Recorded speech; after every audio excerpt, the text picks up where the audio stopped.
Assalamualaikum warahmatullahi wabarakatuh. Bismillahirrahmanirrahim. Alhamdulillahi rabbil alamin. Wassalatu wassalamu ala asyrafil anbiya'i wal mursalin wa ala alihi wa sahbihi ajma'in. Rabbi shrah li sadri wa yassir li amri wahlul 'uqdatam min lisani yafqahu qawli. Amma ba'du. Okay, Alhamdulillah. Untuk video kali ini, kita sambung lagi pembelajaran kita masih di dalam topik yang kedua, iaitu Ana askunu huna, saya tinggal di sini. Pada kelas yang lalu, kita berhenti pada muka surat 22. Ya. Kemudian muka surat 23 ini adalah latihan, ya, soalan berdasarkan teks yang kita dah pelajari pada muka surat 22. Jadi, kita terus saja ke muka surat yang seterusnya, muka surat 24, satu petikan perbualan, ya, perbualan hiwar di antara Ali dengan Ahmad, yang mana Ali ini telah berkunjung ke rumah sahabat dia Ahmad, yang mana Ahmad ini dia baru berpindah ke rumah dia yang baru. Jadi kita lihat perbualan di antara Ali dengan Ahmad. Okay, ya? Yang pertama Ali, dia bertanya kepada si Ahmad. Mubarakun, ya, mubarak. Mubarak ini adalah satu kata kita mendoakan seseorang, keberkatan seseorang. Mubarak. Maksud dia, moga diberkati. Ya Ahmad, wahai Ahmad, baituka jadidun jiddan, ya. Baituka, rumah kamu, jadidun, jadid, maksud dia baru. Rumah kamu yang baru ini jiddan, sangat baru. Dia kata baru sangat, maksud sangat barulah. Maksudnya Ahmad ni dia baru pindah ke rumah yang barulah, yang sangat barulah. Apa namanya? Kemudian dikatakan kam ghurfatan fi baitika. Ali tanya kepada Ahmad, kam berapakah ghurfatan, buah bilik? Ada berapa buah bilik fi baitika, di rumah kamu?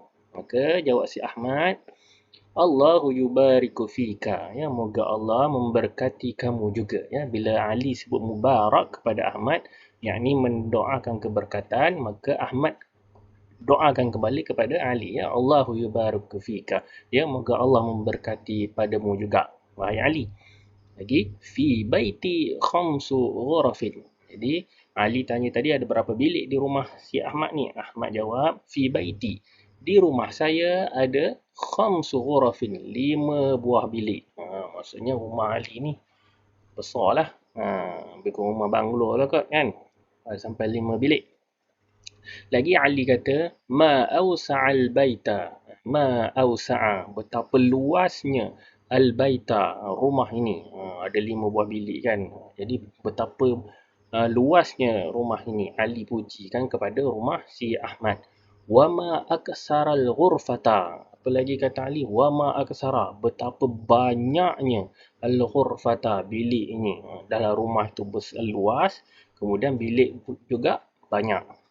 Kemudian kata Ahmad, Alhamdulillah, segala puji bagi Allah. Maksudnya Ahmad menzahirkan kesyukuran dia atas Allah bagi nikmat rumah dia tu besar, kan, dah luas, bilik banyak. Lagi kata Ahmad, fi baiti ghurfatul julusi wa ghurfatul ta'ami wa ghurfatul salati wa ghurfatul qiraati wa khamsu ghurafin lin-naum. Banyak, ya, ruangan-ruangan di rumah Ahmad ni. Ahmad kata apa? Fi baiti, di rumah saya ini ada ghurfatul julusi, ada ruang untuk julus, untuk duduk-duduk, untuk duduk-duduk berehat ataupun duduk untuk sambut tetamu, macam ruang tamu lah. Ghurfatul julus, ruang duduk. Kemudian ada apa lagi? Wa ghurfatut ta'ami, dan ada ruang untuk makan. Ada ruang makan, untuk meja makan, kan, untuk makan. Wa ghurfatus solah, dan ada juga ruangan untuk solat. Ada satu bilik mungkin dia buat seperti surau kecil, kan. Ada ruang untuk solat. Wa ghurfatul qiraah, dan ada ruang bacaan. Mungkin di situ letakkan meja, kerusi, ada buku-buku, rak buku sebagai ruang bacaan. Wa khamsu ghurafin, dan ada 5 buah bilik linnaum, untuk tidur. Ada 5 buah bilik tidur. Luaslah rumah si Ahmad ni. Lagi Ali kata apa pula kepada Ahmad? Hal fi baitika fina'un wasi'un? Ya, hal fi baitika. Hal adakah fi baitika di rumah kamu ini ada fina'un, ada padang wasi'un yang luas.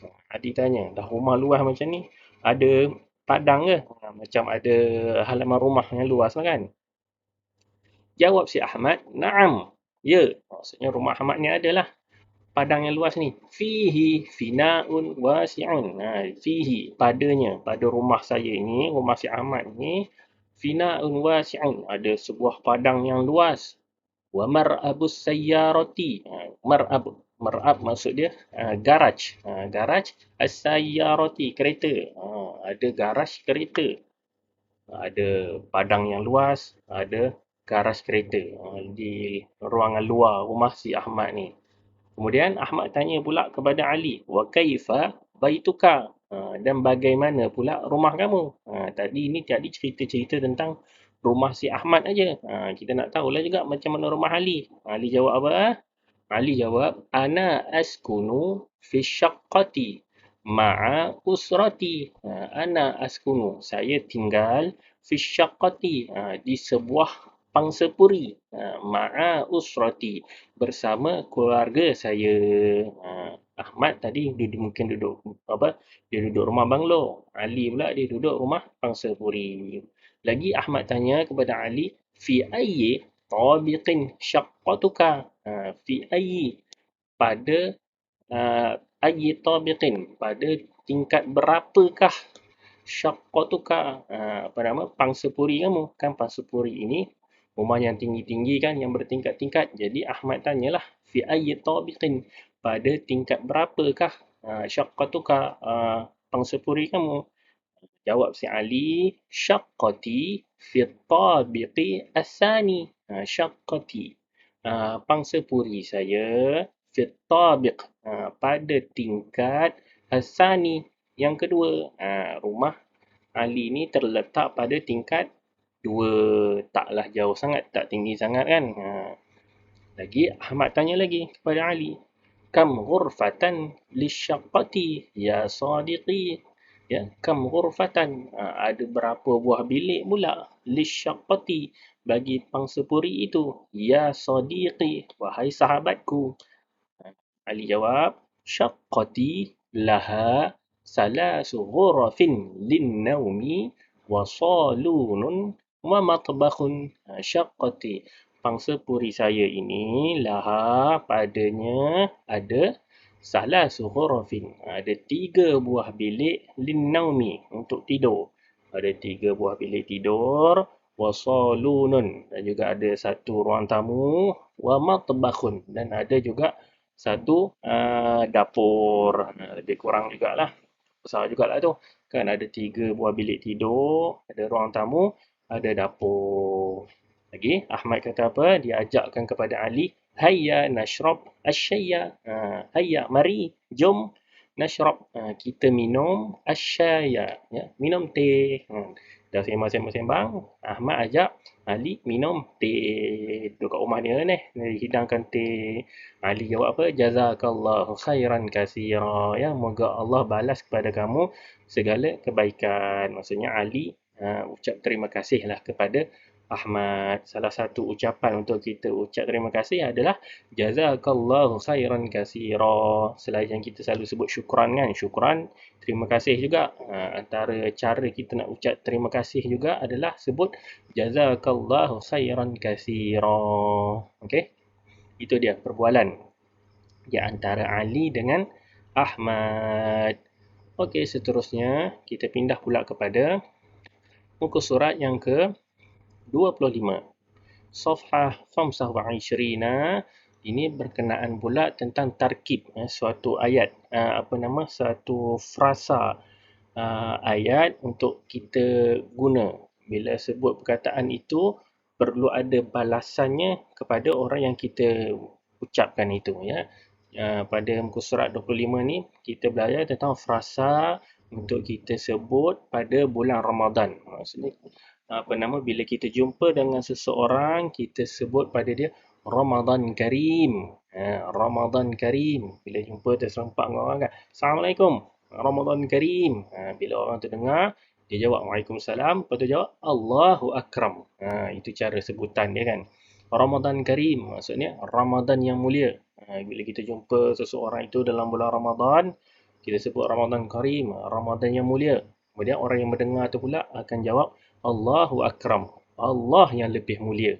Nak kata apa? Bulan Ramadan ni bulan yang mulia. Tapi Allah Subhanahu Wa Taala itu lebih mulia sebab Allah yang menciptakan bulan Ramadan yang mulia itu. Okey, kita lihat sikit apa namanya perbualan dalam konteks penggunaan frasa ini tadi, tarkib ini tadi. Ramadan Karim, Allahu Akram. Ammar bagi salam kepada Yasir. Assalamualaikum. Yasir pun jawab, Waalaikumsalam warahmatullah. Kemudian Ammar menyebut Ramadan Karim, ya Yasir. Ramadan yang mulia, wahai Yasir. Yasir akan menjawab Allahu Akram. Itu jawapan dia. Ramadan Karim, Allahu Akram. Allah yang lebih mulia. Kemudian Ammar bertanya kepada si Yasir, Ila aina tatawajjahu? Ila aina? Ke manakah tatawajjahu? Kamu hendak pergi. Nak pergi mana tu? Dia orang berjumpa di dalam perjalanan di luar tu. Ammar tanyalah pada Yasir, Ila aina tatawajjahu? Ke manakah kamu hendak tuju, hendak pergi?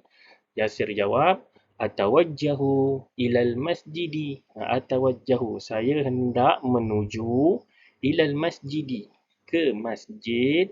Untuk apa? Lil iftari, untuk iftar. Apa dia iftar? Untuk berbuka puasa. Ma'a ikhwanina, bersama dengan rakan-rakan kita. Bersama ikhwan. Ikhwan maksudnya rakan-rakan kita min sukkanil qaryati, daripada penduduk kampung. Min maksud dia daripada sukan penduduk al-qaryati, kampung. Yasir nak pergi ke masjid untuk buka puasa sama-samalah dengan kawan-kawan dia, penduduk-penduduk kampung itu. Ammar jawab apa? Hayya urafiquka ya Yasir. Hayya, jomlah. Bila Ammar dengar Yasir nak pergi masjid, maksudnya Ammar nak ikut sekali lah. Urafiquka, saya temankan kamu. Ya Yasir, wahai Yasir. Yasir jawab, Hasanan, baiklah. Maksudnya Ammar dengan Yasir pergi sama-sama pergi masjid buka puasa. Okey, itu dia penggunaan tarkib ini berkenaan dengan bulan Ramadan. Seterusnya muka surat ke-26. Muka surat 26 ini pula berkenaan dengan qawaid. Pada qawaid, suatu kaedah untuk kita membina ayat. Ini membantu kamulah untuk cara membina ayat. Pada tajuk yang sebelum ini pun kita dah belajar kan, tarkib dia di antara isim tambah isim kan. Isim kata nama tambah dengan isim kata nama juga untuk membina satu ayat. Seperti yang kita dah belajar sebelum ini. Kaedah dia macam mana? Isim tambah isim ini hanya dua perkataan, dua kalimah saja, tapi dia dapat membina satu ayat yang lengkap. Isim tambah isim. Kaedah dia, isim yang pertama kita letak alif lam. Maksudnya dia daripada, kalau siapa yang pernah belajar ma'rifah dengan nakirah. Ma'rifah ini kata nama khas. Nakirah pula kata nama am. Kata nama khas seperti nama-nama tempat, nama orang, ataupun perkataan yang umum untuk kita jadikan dia khusus. Salah satu cara dia adalah letak alif lam.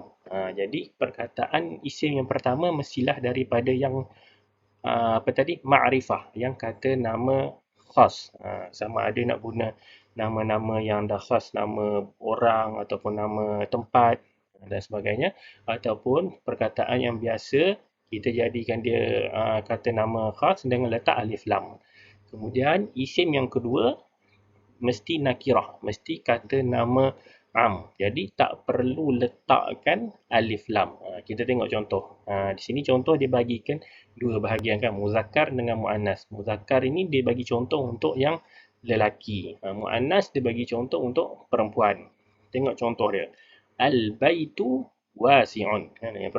Isim yang pertama dia letak alif lam, menunjukkan dia kata nama khas itu tadi. Al-baitu, rumah itu, wasi'un, luas. Penggunaan dia. Kalau yang muannas pula, dia bagi contoh, al-imaratu wasi'atun. Isim yang pertama mesti ada alif lam. Maksud apa? Rumah pangsa itu wasi'atun. Luas. Contoh yang kedua, bagi muzakkar, al-villa kabirun. Al-villa, rumah banglo itu kabirun. Besar. Contoh untuk muannas pula, asyaqqatu kabiratun. Asyaqqatu, pangsa puri itu kabirah, besar. Kena tengoklah penggunaan dia. Kalau yang muzakkar tadi, al-filla kabirun. Al-filla tu dia muzakkar. Jadi kabirun tu mesti muzakkar. Tak payah letak ta marbutah. Tapi kalau tengok contoh yang muannas tadi, asyaqqatu. Asyaqqatu ada ta marbutah. Menunjukkan dia muannas. Jadi isim yang kedua tu pun juga mesti muannas. Jadi maka dia kita letak ta marbutah, jadilah dia kabiratun, kan. Contoh yang ketiga, al istidiyu. Susah nak sebut, kan. Al istidiyu saghirun. Al istidiyu maksud dia studio. Studio, kan, studio. Ada rumah jenis orang panggil rumah studio, rumah yang petak kosong gitu aja. Ataupun boleh juga merujuk kepada studio lah, mungkin studio rakaman atau apa-apa yang lain. Studio itu saghirun, kecil, kan. Studio tu muzakkar, maka isim yang kedua pun juga mesti muzakkar. Tengok contoh bagi muannas pula, al-ghurfatu saghiratun, ya. Bilik itu kecil. Al-ghurfatu itu muannas, maka saghiratun pun mesti muannas. Okey, jelas, ya. Ini apa nama? Kaedah, qawaid pembinaan ayat menggunakan qawalib, isim tambah isim. Kita berpindah pula kepada muka surat terakhir lah untuk kita hari ini, kan, pada muka surat 27. Muka surat 27 ni pula dia berkenaan dengan al-a'dadu wal arqam, nombor dan bilangan. Setiap tajuk akan ada berkenaan dengan nombor dan bilangan ini untuk kita supaya mahir dengan nombor. Bila sebut 10, 20, nombor-nombor yang puluh sehingga nombor-nombor yang ratus, kita jadi mahir, kan. Tengok ayat yang pertama, ayat ini. Kemudian ada gambar di tepi tu, kan, untuk menunjukkan berkenaan dengan ayat itu, kan. Fil maktabati mi'atun wa sab'atun wa 'ishruna kitaban. Fil maktabati.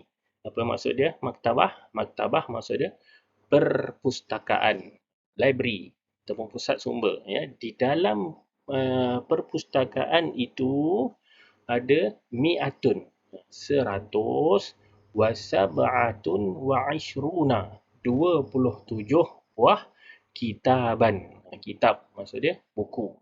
So ayat ni, di dalam perpustakaan itu ada 127 buah buku. Lebih kurang lah rasanya. Kalau perpustakaan yang besar tu lagi banyak buku. Yang ni 100 lebih je. Ini mungkin perpustakaan mini, kan. Ayat yang kedua, tengok ayat yang kedua pula, bawah tu. Fil madrasati mi'atun wa khamsatun wa salasuna mu'alliman. Ya.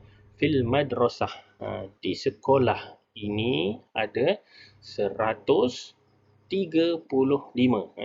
Mi'atun wa khamsatun wa salasuna, 135. Apa dia? Mu'alliman, guru. Ramailah guru di sekolah tu. Di sekolah itu ada 135 orang guru. Okey.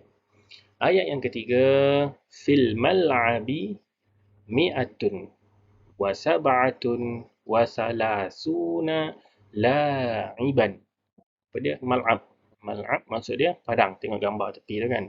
Fil mal'abi, di padang ini, di padang itu ada 137 la'iban, orang pemain. Tengok tepi tu, kan, ada pemain, kan. Main bola sepak ke apa ke tu, kan. Di padang ada 137 orang pemain. Okey. Ayat yang keempat, fil qasri mi'atun wa isnani wa 'ishruna nafaran. Apa maksud fil qasri? Tengok gambar tepi tu, kan. Itu gambar istana negara kan. Fil qasri maksudnya di istana. Istana ni tempat raja duduk tu. Di istana ada mi'atun wa isnani wa ishruna, 122 nafaran, orang, apa namanya, nafaran, individu. Maksudnya orang di dalam istana tu lah. Nafaran maksudnya individu. Di istana ada 122 orang individu. Ayat yang terakhir, di ayat yang kelima, lil imarati mi'atun wa tis'un wa salasuna syaqqatan. Lil imarati, di rumah, di apa, bangunan pangsapuri itu, mi'atun wa tis'un, ada 139 syaqqatan, apa namanya, bangunan apa itu tadi, pangsapuri. Banyak lah tu kan, ada 139 pangsapuri, maksudnya rumah, setiap rumah di dalam bangunan imarah, rumah pangsa itu tadi. Tengok tingkat tinggi kan, banyak tingkat. Jadi keseluruhan rumah yang ada dalam di situ ada 139 syaqqatan, pangsapuri setiap rumah itu. Okey. Okey, setakat itu saja untuk tajuk yang kedua ini. Kita dah habis topik yang kedua ini, insya-Allah. Pada minggu hadapan kita masuk pula kepada satu topik yang baru. Jadi diharapkan tajuk ini semua dapat faham apa namanya, apa yang dibincangkan, serba sedikit. Jadi salah satu caranya untuk kita mahirkan lagi bahasa Arab ni, kita hafal lah mufradat. Apa-apa perkataan yang baru yang kita pelajari daripada tajuk ni boleh hafalkan juga dia punya apa orang panggil muradifat, perkataan-perkataan yang seerti. Kemudian ada juga mudadat, perkataan-perkataan yang berlawanan. Okey, sekian saja untuk video kali ini. Kita berjumpa pada sesi yang akan datang. Assalamualaikum warahmatullahi wabarakatuh.